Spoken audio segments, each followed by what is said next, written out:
իրականում իրավունքն է, հիմա սահմանադրություն, իրավական ակտեր, օրենքներ, ասում, քանի որ դուք մի անջայտ եք, հա։ Քանի որ հավաքի բուն նպատակը իրավունք եւ եկեղեցի, եթե բանալի բառեր ասենք, հա, որտեղ ոտնձգությունները եկեղեցու հանդեպ է եւ իրավական դաշտում ապօրինությունները։ Ես կոնկրետ իմ գնահատականով ասեմ, որ այստեղ եկեղեցու դեմ ոտնձգությունները միայն Փաշինյան Նիկոլի անձնական նախաձեռնությունը չի։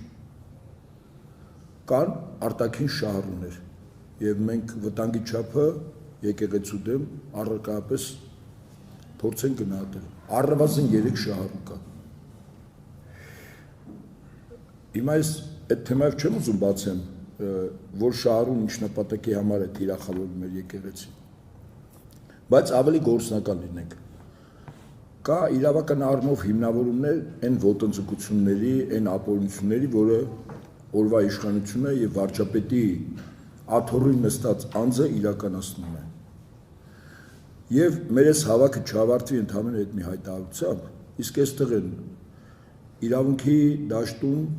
բավական հայտնի կազմակերպություններ, անձինք, որոնք երկար տարիներ բավական ակտիվ, նախանձախնդիր կերպով կատարել են աշխատանք մեր հանրապետությունում, այստեղ կան նաև հասարակական, քաղաքական դաշտի ներկայացուցիչներ, կուսակցությունների, կան անհատներ, որոնք բավական ակտիվ են։ Ես առաջարկում եմ, այս հավաքը ինքը ստեղծի մի մարմին, աշխատանքային մարմին։ Եվ ասենք օրինակ լիազորենք պարոն Զուրաբյանին, բանակցություններ սկսել նաև մյուս կուսակցությունների հետ, այլ հասարակական կազմակերպությունների եւ մեծ լսարան ունեցող անհատների հետ, այդ մարմինը լինի մշտական գործող, որը ունենա ոչ միայն իրավունքի դաշտից պաշտպան, նաև քարոզչական հստակ այս հավաքի եւ նաև եթե հավաքի արդյունքում կծնվի այդ մարմինը, նաև այդ մարմնի անդամները մեր ժողովրդին բարբերաբար իրազեկեն ամենօրյա ռեժիմով, թե ինչ քայլեր է նախատեսում եւ ինչպես կարելի է կանխարգելել։ Այդ աշխատանքային մարմինը ինքնանպատակ պիտի չլինի։ Դա գործող մի մարմին պիտի լինի, որը կոնկրետ պլանավորի արձանագրի, գրանցի մարտահրավերները առաջին հերթին եկեղեցու դեմ, այն սպառնալիքները, որ այս պահին կան եկեղեցու դեմ, եւ աշխատանքային խումբը հանդես գա կոնկրետ գործնական առաջարկներով։ Այդ թվում նաև միջոցառումներով, դա միայն քննարկումները չեն, դա միայն փողոցային պայքարը չի, դա նաև քարոզչությունն է, դա նաև կեցվածքն է։ Ես ինչու եմ դա կարևորում, որովհետև իսկապես եկեղեցու դեմ բավական լուրջ ուժեր են շահագրգիռ, որպեսզի եկեղեցու իմ գնահատմամբ եկեղեցուն փորձում են երկու ուղղությամբ հարվածացնել։ Առաջին, կառավարման ձևը փոխել, որտեղ այն ինչ որ առաջարկում է, որ ասվում է միտք, որը կիսատ է, որ եկեղեցին ժողովուրդն է, որ եկեղեցու հոգևորականին համայնքը պիտի ընտրի, ուշադրություն դարձրեք։ Եվ այդ թվում նաև եկեղեցու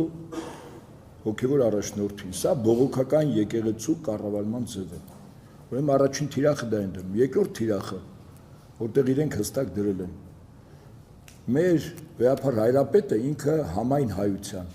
աշխարհասփյուր հայության բոլոր տեղերը գործող եկեղեցիների հոգևոր առաջնորդն է։ Իմ խորին համոզմամբ հիմա խնդիր է դրված մեր եկեղեցին մասնատել, ստեղծել մեկ այլ եկեղեցի, որի անունը տեսականորեն ասենք կլինի Հայաստանի առաքելական եկեղեցի, իրենց կողմից նշանակել մի կաթոլիկոս, բնականաբար վերահսկելի,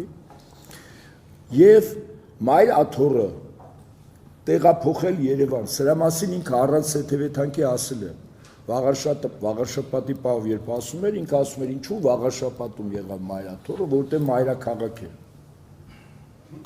Ինքը փորձ է անում այդ նոր եկեղեցի ստեղծել, առայժմ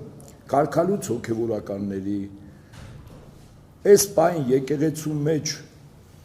ըստ իրենց այն հոգևորականների միջոցով, որոնք տեսականորեն ըստ իրեն կարող են դառնալ իր կողմից ստեղծվող նոր եկեղեցու հոգևորականներ։ Այսինքն մասնատել եկեղեցին, հայաստանյան թեմերը միայն ենթարկեցնել նոր եկեղեցուն, Սփյուռքը եւ այնտեղի եկեղեցիները, իսկ մենք գիտենք, որ Սփյուռքը իրականում կա գոյություն ունի առաջին հերթին մեր եկեղեցու շնորհիվ, դանով թույլատրել եւ հարված հասնել Սփյուռքին, իսկ Սփյուռքը առաջին հերթին խիստ վտանգավոր է մեր հարևան Թուրքիային, որտեղ ցեղասպանությունից մազապուրս եղած անձանց ժառանգները հիմնականում բնակվում են արտերկրում եւ պահանջատիրության եւ փոխհատուցման տերերը իրենք են Սփյուռքի կազմակերպված օղակները հարված հասնել եկեղեցուն մասնատել նշանակում է հարված հասնել Սփյուռքին այստեղ Թուրքիան ամենամեծ շահագրգիռ կողմն է մեր հարևան Ադրբեջանը մեր պետականության թուլացումը մասնատումը արժեքները փոխարինել չարժեքներով տկարացնել ներքին դիմադրականություն դա մեր հարևան Ադրբեջանի ցանկությունն է այստեղ ինքը եւս Ադրբեջանը շահառու է որովհետեւ մեր եկեղեցին մասնատված եւ թույլ լինի եւ կա եւս կառույց դա արդեն պետություն չի նրանք եկեղեցիներն են իմ գնահատմամբ որոնք թիրախավորում են ոչ միայն մեր եկեղեցին, այդպես թիրախավորվեց Ուկրաինայի ռուս ուղղափառ եկեղեցին, այդպես սկսել է գործընթացը իր զեկնձեց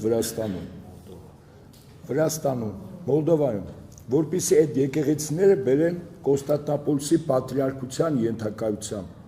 իրենց խնդիրը դա է։ Եվ ձեզ վստահաբար եմ ասում, մենք թույլ չենք տա, որ այդ ծրագրերը կյանքի կոչի, բայց նպատակը Հայաստանի եկեղեցի ստեղծելով իրենք տանելու են Կոստանդնուպոլսի պատրիարքության ենթակայության տակ, ինչպես Ուկրաինայում։ Վրաստանում հիմա անդիմության շարքերում արդեն բավականաչափ հոգևորականներ կան, որոնք հրապարակավ ասում են, որ Վրաստանի ուղղափառ եկեղեցին պետք է լինի Կոստանդնուպոլսի պատրիարքության ենթակայությամբ։ Ակնհայտ է, չէ, շահառուն ով է, ականջները որտեղից են երևում։ Սա մեծ հաշվով ուղղափառության հարված է եւ թիրախ է։ Վերադառնամ իմ առաջին առաջարկին, այս հավաքը ինքը կարժևորի նաեւ ոչ միայն այն հայտարարությամբ, որտեղ իրավական բոլոր հիմնավորումները կա, այլև որ ստեղծվի աշխատանքային մարմին։ Ես ինքս պատրաստ եմ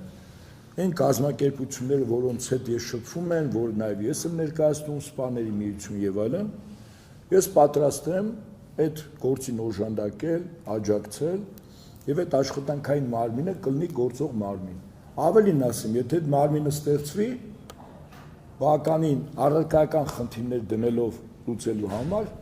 ասենք մենք կարող ենք դիմել նաեւ վեհապար հայրապետին այդ աշխատանքային մարմնի օրնություն տալու կոնկրետ քայլ իմ առաջարկը այսքանը շնորհակալ եմ։ Հիմա մենք ենք իրան վերցնելու պաշտպանության տակ, Ուրեմն պաշտպանության խնդիր չի, այստեղ գիտեք, այստեղ միտք հնչեց, որ մի մասը լավ հավատավոր են, մի մասը պակաս եւ այլն, ասենք մասնավորապես այդ անձը, որը իրեն եկեղեցու հավատավոր զավակ է անվանում, ինքը որևիցե աղերս չունի մեր եկեղեցու հետ, քանզի հստակ չափորոշիչներ կան։ 5 խորհուրդները եկեղեցու ցանկացած եկեղեցու հավատավոր զավակ պարտավոր է պահել եւ անել։ Ինքը որևիցե մեկը չի անում։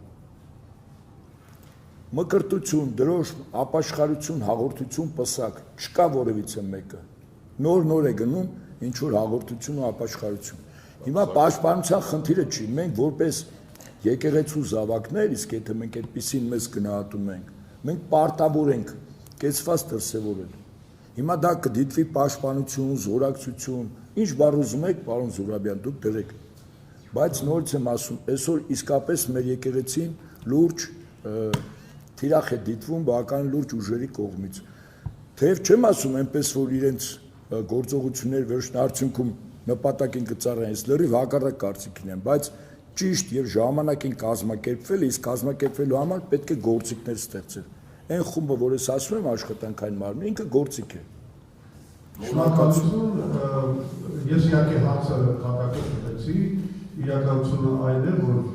հենց բովանդակությունը մեր ամբողջ հավաքելն է, որ սա ոչ թե ինչ-որ մեկի պաշտպանության հարց է, սա Հայաստանի Հանրապետության քաղաքացիների ժողովրդավարական ազատությունների, սահմանադրական իրավունքների, մարդու իրավունքների պաշտպանության հարցը, մենք այսպես ենք հարցը դնում, եւ անկախ նայած կրոնական ես, իրեմ հավատացյալ ես, անհավատ ես, ինչ ես եւ այլն, մենք բոլորս Հայաստանի Հանրապետության հավասար քաղաքացիական իրավունքներն են եւ հայրը ճիշտ ասեց, որ Այսուպը շատ ճիշտ ասեց, որ իրականում մեր հոգեվորականները նույնքան իրավունքներ ունեն քաղաքական հարցերում նայում եւ արտահայտելու, որովհետեւ սահմանությունը շատ հստակ նշում է այն կատեգորիաները մարդկանց, ովքեր քաղաքականությամբ զբաղվելու իրավունք չունեն։ Դա իրավապահ մարմինների ներկայացուցիչները, դատախազությունը, քննիչները, չգիտեմ, դատավորները եւ այլն։ Սահմանությունը նրանց արգելում է զբաղվել քաղաքականությամբ, մնացած բոլորը, այդ թվում հոգեվորականները այլ իրավունք ունեն։ Ինչ վերաբերվում է ձեր առաջարկին, շատ հետաքրքիր առաջարկ է, եկեք ես եմ առաջարկում, այս քայլն անենք, ու սկսենք խոսել, բանակցել, միգուցե իսկապես նրա անհրաժեշտությունը կա, կարիքը կա եւ համաձայնություն կա։ Եթե դա կա, ինչու՞ չէ, շնորհակալություն։